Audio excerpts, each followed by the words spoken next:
Não tem como negar, o boom imobiliário aqui na nossa Granja Viana é imenso.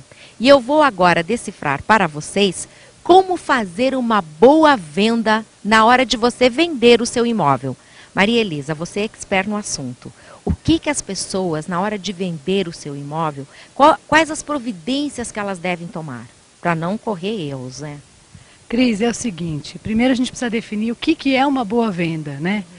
E as pessoas, elas vêm colocar o imóvel à venda e um pouco inseguras, né? Às vezes a pessoa não sabe se quer vender, se não quer vender, ou então é um casal, por exemplo, que precisa se separar para vender, então precisaria comprar 2 imóveis com um só, fazer 2 de um, né? Então acho que o primeiro passo é avaliar a situação. Para que você vai vender? Sempre se faça essa pergunta, para que eu vou vender o imóvel, né? É para resolver uma questão, sempre nasce de resolver não é problema, mas alguma questão. Ou ir para uma casa maior, ou ir para uma casa menor, sim, ou mudança de trabalho, né? Tem diversas situações, separação. Então, acho que a primeira pergunta, assim, a primeira coisa que a pessoa precisa analisar é para que eu quero vender, né? Porque não adianta a pessoa, por exemplo, um casal que se separa, colocar na cabeça que, olha, eu quero 1 milhão pelo meu imóvel, porque eu preciso comprar 2 apartamentos de 400 mil cada um e não sei o quê, e botar o imóvel no mercado, se o mercado não pagar esse valor. Então, a primeira coisa é perguntar para que eu vou vender, tenho certeza que eu quero vender, e muitas vezes a pessoa não sabe o quanto vale, não sabe o que pode vir daquela venda. E essa avaliação, o profissional, o corretor, ele pode fazer? Pode. Tem 2 situações aí, né, que a gente fala. Tem a avaliação informal, que é o que geralmente acontece no mercado. O vendedor liga para a imobiliária e diz, olha, eu quero uma avaliação no meu imóvel, quanto você acha que vale? O corretor vai lá, dá uma olhada e fala, acho que vale tanto. E tem uma coisa que eu acho muito mais séria, muito mais honesto e muito mais prático, resolve o problema, é fazer um estudo de viabilidade comercial, é mais completo. Como que é feito isso? O corretor, ele se baseia nas vendas realizadas, não é só no que está à venda no mercado, né? Porque o que está à venda não necessariamente foi vendido por aquele valor, né? A gente sabe que no Brasil é costume negociar 10%, 15%, 5% em cima do preço do imóvel. Então a gente tem estatísticas na imobiliária do último ano, dos últimos 10 anos a gente tem estatísticas de vendas do que realmente foi feito. E aí pegar a planta do imóvel, porque é muito comum, o corretor ele vai no imóvel, ele avalia pela casa, pela metragem. Então, quantos metros? Mais ou menos 400. E aí ele dá o preço dele. E aí acontece o seguinte, se fez sol naquele dia, se o filho dele não brigou, fez a lição, se ele deu um beijo na mulher de bom dia, ele avalia, ele acha tudo lindo. Então o imóvel pode valer 1 milhão. Se naquele dia choveu, aquele dia ele tropeçou no brinquedo do filho, bateu o carro, qualquer coisa assim, o imóvel vale 300 mil, é muito vulnerável esse tipo de avaliação, sem compromisso. Então a imobiliária que se compromete a fazer um estudo de viabilidade com números, pega a planta, mede a área que existe. Tem um trabalho por trás. É um trabalho grande, Cris. Então divide, né, as áreas, porque cada parte do imóvel tem um valor. Você não pode dizer que o acabamento que tem no interior de uma casa é o mesmo que tem na garagem. E a localização também influencia muito. Exatamente, localização, a infraestrutura do condomínio, a localização dentro do próprio condomínio, por exemplo, a casa de divisa, ela sempre vale um pouquinho menos, casa de miolo de condomínio vale mais. O terreno, se é plano, se é declive, se é aclive. Na granja, os terrenos, normalmente os planos são muito, muito cobiçados, não tem terreno plano quase aqui.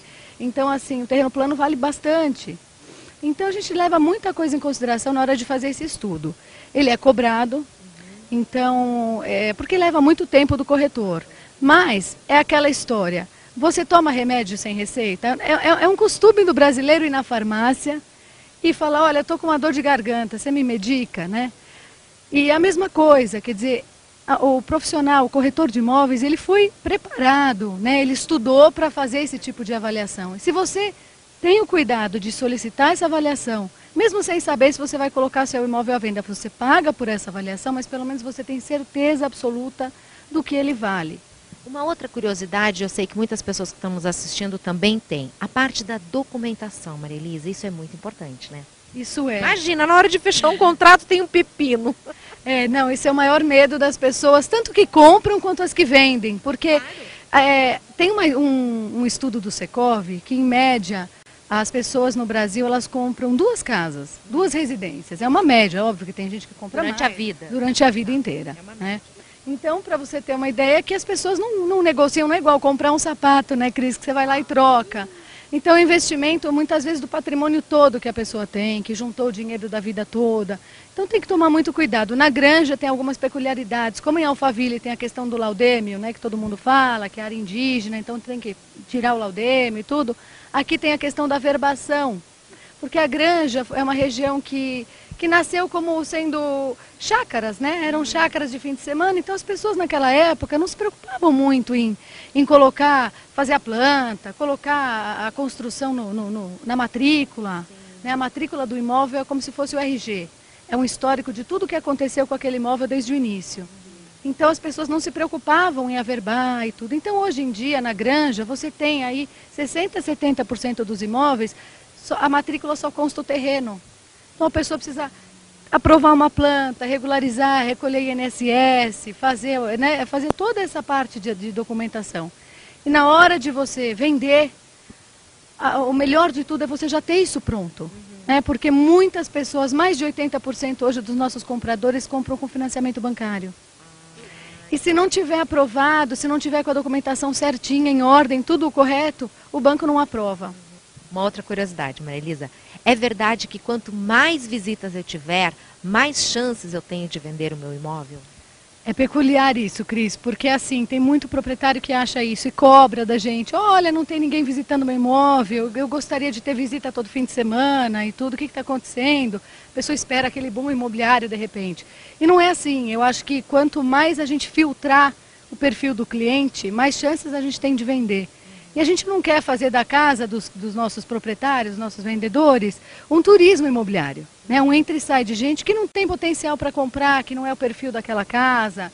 Então, assim, eu diria até que quanto menos visitas, melhor. Porque você está filtrando aquele comprador. Então, a gente leva, vamos dizer, em 6 meses, a gente levou 5 visitas, mas são 5 pessoas que têm condições, que gostam daquele estilo de imóvel, que sabem como que é a topografia. Por isso que é importante o corretor conhecer o imóvel antes de mostrar.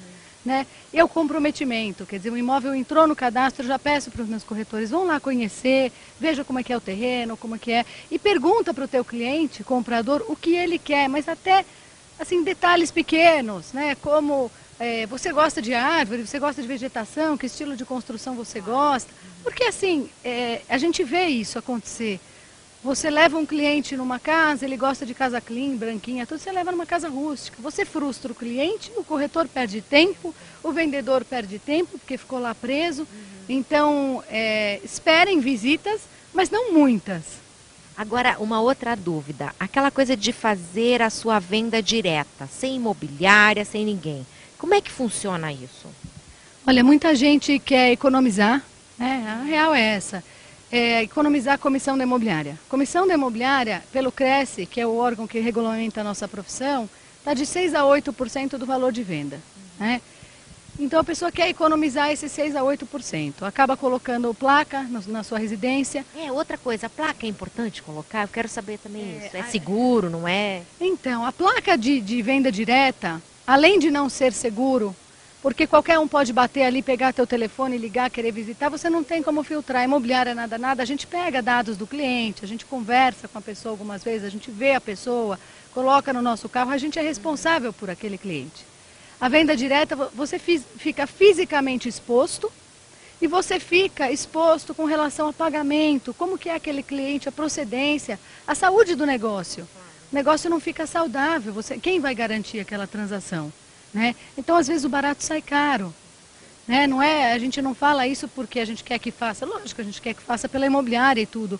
Mas é porque a gente vê muitas pessoas com placa, vende, se tratar com o proprietário, procurar tratar de vender direto. E é muito perigoso. Hoje em dia, mais ainda. A gente não coloca, para você ter uma ideia, a placa em casa que esteja cadastrada conosco, que tem morador. Porque você expõe o morador. Então a gente não recomenda que se coloque placa, a não ser que a casa esteja vazia, ou placa em terreno, imóvel comercial. A gente põe muito pouca placa. Placa é só para imóvel vazio. Porque a pessoa está morando, quer dizer, você está expondo que o teu imóvel está ali à venda. Qualquer um pode bater com uma desculpa de que quer ver e não sei o quê. Você fica vulnerável, né? Sem dúvida. Mais alguma pergunta que eu esqueci de fazer, Marilisa, importante? Olha, não sei, eu acho que para a pessoa vender um imóvel, a primeira coisa é fazer o estudo, né? Saber se quer realmente vender. Porque tem muita gente que coloca a casa à venda, a gente pega a proposta no valor que a pessoa queria, aí vai pensar e falar, mas não era isso. Quer dizer, parece que está brincando com o cliente e com a imobiliária, né?